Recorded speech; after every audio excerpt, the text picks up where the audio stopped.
Gülmekten gözlerimden yaş geldi. Evet arkadaşlar, bugün de yabancı şehir sıralaması. Yabancı şehir. Almanya. Fransa.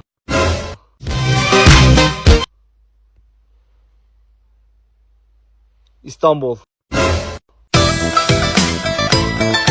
Çünkü kule vardı sanki, bilmiyorum. Ankara'dır. Ya da İzmir olabilir. Ankara bence. Ankara-İzmir arasında kaldık. Oo, Mekke. Hamburg yanlış, Mekke doğru. Oh, millet hacca gidiyor ya. Suriye.